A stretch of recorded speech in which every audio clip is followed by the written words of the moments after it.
Listeners, welcome back to your favorite channel, Study with Prachi. Today is day 29 of our best English speaking course और आज हम करेंगे debate practice. सो learners, आज हम एक बहुत ही पावरफुल स्पीकिंग एक्सरसाइज करेंगे, डिबेट प्रैक्टिस। अगर आप इंग्लिश में कॉन्फिडेंटली बोलना चाहते हैं तो आपको अपना ओपिनियन देना तो मैंने बता ही दिया प्रीवियस वीडियो में कि हम ओपिनियन कैसे देंगे, अपना किस तरह से हम अपनी बात रखेंगे कॉन्फिडेंटली।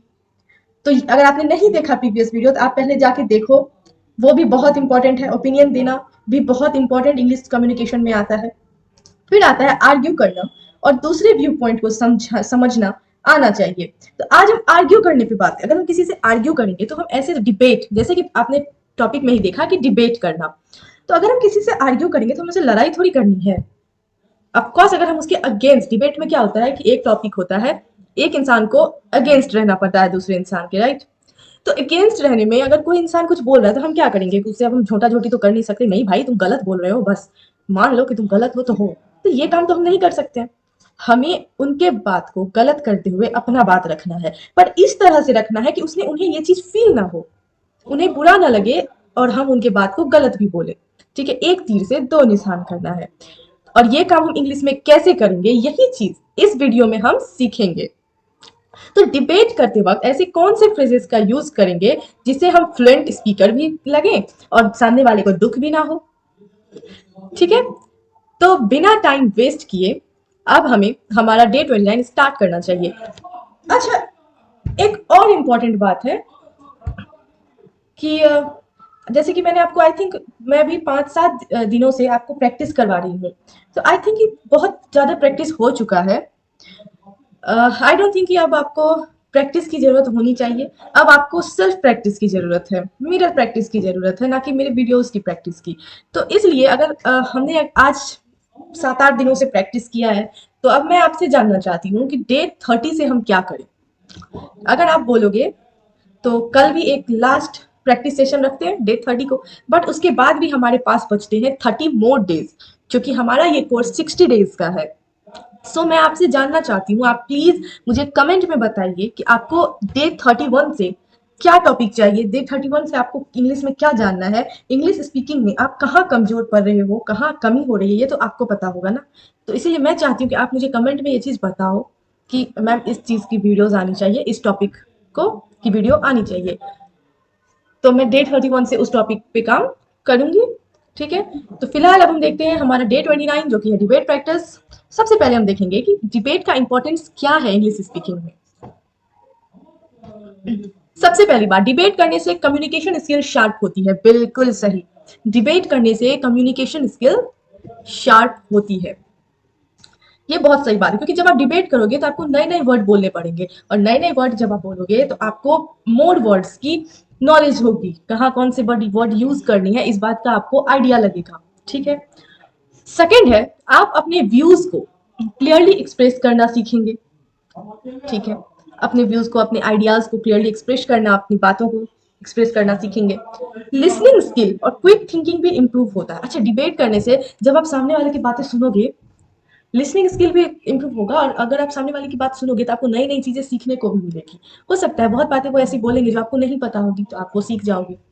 और क्विक थिंकिंग, डिबेट में आपको तुरंत तुरंत बोलना होता है, आपके पास इतना टाइम नहीं होता कि आप दिमाग में ट्रांसलेट करोगे फिर बोलोगे, तो उससे आपकी क्विक थिंकिंग भी इंप्रूव होगी। ओके, अब हम देखते हैं कुछ वोकेबलरी, कुछ फ्रेजेस। अगर आप सामने वाले से एग्री कर रहे हो तो आप कौन से फ्रेजेस यूज करोगे, ये तो आपको पता ही है, I completely agree with you, या फिर that's a valid point. But in debate ये तो हो गया एग्री होने की बात, कि I completely agree with you, या फिर that's a valid point. Okay, अच्छा अब क्या करेंगे ना हम, अब एक मिनट, अब है डिसएग्रीइंग पॉइंट पोलाइटली। अब किसी को अगर मैं डिसएग्री करना हो, किसी की बात से मैं डिसएग्री करना हो, तो हम डायरेक्ट नहीं बोल सकते हैं कि no you you are wrong. हम ये चीज नहीं बोल सकते हैं कि no no you are wrong, your point of view is very very wrong, very very old thinking that, हम नहीं बोल सकते डायरेक्टली। हमें उनके अगेंस्ट तो बोलना है, पर उनको बुरा भी फील नहीं कराना है। तो उसके लिए हम कौन सी पोलाइटली फ्रेजेस यूज करेंगे वो देखो। I see your point but I have a different opinion. I see your point but I have a different opinion. ठीक है, ये एक हो गया। ठीक है, अब है मैंने आपका पॉइंट देखा पर मेरा ओपिनियन अलग है। ठीक है, मेरा कुछ और ओपिनियन है इसी बात पे। बिल्कुल पोलाइटली डिसएग्री होना होगा। ठीक है, अब जैसे I am not sure I agree with that, या फिर दैट माइट बी ट्रू, सही भी हो सकता है आपकी बात, बट कंसीडर दिस, और फिर आप अपना पॉइंट रखोगे। ठीक है, इससे उनको डायरेक्ट ना भी नहीं कह रहे हैं और उनके साथ हम एग्री भी नहीं कर रहे हैं। एडिंग टू अ पॉइंट, अगर कुछ आप बोल रहे हो उसमें और पॉइंट ऐड करना हो तो हम ऐसा कर सकते हैं, moreover I would like to add, मैं इसमें और ऐड करना चाहूंगी, ऐसा कर सकते हैं। इस लाइन का यूज करके हम कोई भी पॉइंट ऐड करेंगे। अब क्या है, आस्किंग फॉर क्लैरिफिकेशन, अगर एक बार आप उन्होंने आपसे कुछ कहा, अब आप समझ नहीं पाए, आपको पूरी क्लैरिफिकेशन, क्योंकि डिबेट में जब तक आपको कंप्लीट क्लैरिफिकेशन नहीं मिलेगी आप कैसे रिप्लाई करोगे, नहीं कर पाओगे। तो क्लैरिफिकेशन के लिए आप क्या बोलोगे, could you explain that further, या फिर what exactly do you mean by that. ये दो फ्रेजेस का यूज आप तब करोगे जब आपको उनसे क्लैरिफिकेशन चाहिए। और अगर अपना ओपिनियन, ये तो मैंने आपको प्रीवियस वीडियो में भी बताया था, in conclusion I strongly believe that, ये दो फ्रेजेस तो मैंने आपको प्रीवियस वीडियो में देखना, मैंने अच्छे से समझाया हुआ है दोनों फ्रेजेस को। तो हमने जो अभी ये कुछ फ्रेजेस यहाँ पे देखा, एग्रीइंग, डिसएग्रीइंग, एडिंग, इन सब पे एक जल्दी से डिबेट प्रैक्टिस कर लेते हैं, जिसमें हमारा टॉपिक है, should mobile phone B allowed in school, क्या मोबाइल फोन स्कूल में अलाउ होना चाहिए। जिसमें दो स्पीकर हैं, एक स्पीकर ए है और एक स्पीकर बी है। तो ऑफकोर्स स्पीकर ए का अगेंस्ट होगा स्पीकर बी, क्योंकि ये डिबेट है। तो स्पीकर ए क्या बोल रहा है, आई स्ट्रांगली बिलीव, देखो कैसे यहाँ पे फ्रेजेस का यूज होता है।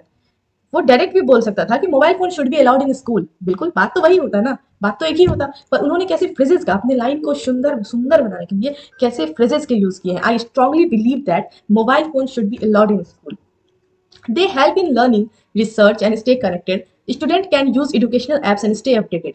अच्छा, इससे पहले आपको याद होगा मैंने प्रीवियस डेज में एक दिन एक प्रैक्टिस सेशन रखा था, जिसपे हमारा टॉपिक था कि सेंटेंस को कैसे हम स्टेप बाय स्टेप बोलेंगे, या फिर हम अपने पैराग्राफ को कैसे स्टेप बाय, पहले कौन सा लाइन बोलेंगे फिर कौन सा लाइन बोलेंगे। जिसमें आपको मैंने बताया था कि स्टेप 1 में हम अपना टॉपिक रखेंगे, स्टेप 2 में उस टॉपिक को हम क्यों सपोर्ट कर रहे हैं उसका रीजन बताएंगे, और फिर कंक्लूजन तक जाएंगे। तो देखिए इस सेंटेंस में वही काम स्पीकर एक कर रहा है, पहले अपना टॉपिक बताया, I strongly believe that mobile phone should be allowed in school, फिर क्या किया वो, फिर अपने इस टॉपिक को सपोर्ट करने के लिए एक रीजन दिया, क्यों क्यों मोबाइल फोन अलाउ होना चाहिए स्कूल में, क्योंकि they help in learning, research and stay connected, student can use educational apps and stay updated.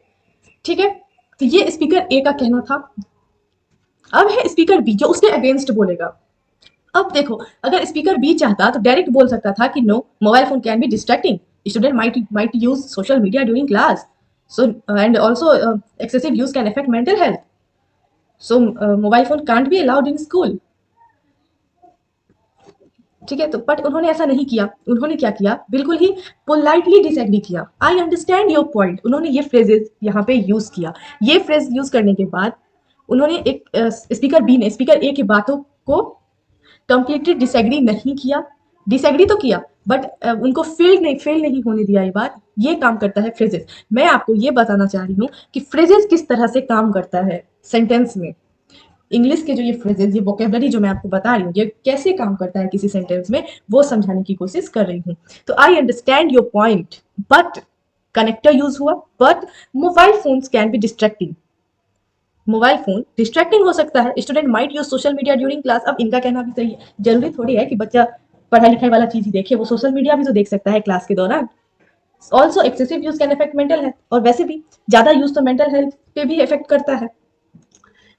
अब फिर स्पीकर ए ने इसका क्या रिप्लाई किया, दैट्स ट्रू।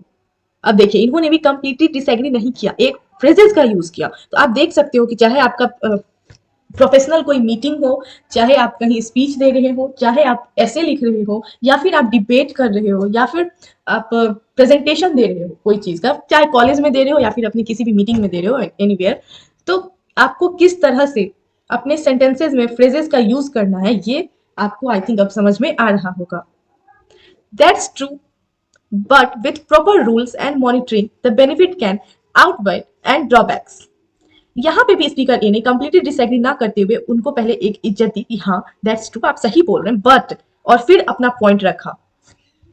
अब फिर इसका रिप्लाई स्पीकर बी ने दिया, even with monitoring it's difficult to control users completely, focus and discipline are more important during school hours. तो इस तरह से स्पीकर ए और स्पीकर के बीच में हमने देखा एक डिबेट, एक टॉपिक पे, जिसमें अब यहाँ पे ये डिबेट आपको दिखाने का मेरा मेन रीजन था ये फ्रेजेस दिखाना, जैसे कि आई स्ट्रांगली बिलीव दैट, जैसे कि आई अंडरस्टैंड योर पॉइंट, जैसे कि दैट्स ट्रू। ये सब मैं आपको दिखाना चाहती थी कि किस तरह से ये फ्रेजेस जिनके बारे में हमने अभी ऊपर बात किया वो किस तरह से डिबेट में काम करते हैं।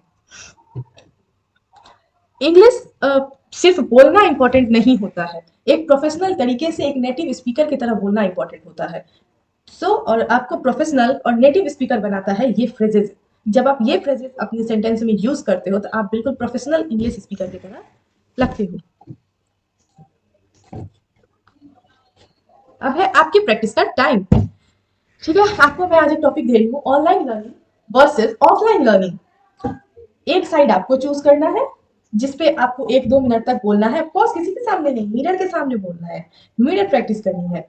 और मैंने जो फ्रेजेस आज आपको बताया है उन फ्रेजेस का यूज करके आपको 1-2 लाइन बोलना है, खुद को रिकॉर्ड करना है और अपने फ्लुएंसी को नोटिस करना है, अपने टोन को नोटिस करना है और आपने जिस तरह से बोला उसका स्ट्रक्चर को भी नोटिस करना है। क्योंकि अब आप बिगनर या इंटरमीडिएट लेवल पे नहीं रहे, अब आप पहुंच चुके हो एक एडवांस लेवल पे। एडवांस लेवल पे आई थिंक आपको इतनी स्पीकिंग फ्लुएंट हो जानी चाहिए जितना मैंने आपको बता दिया है।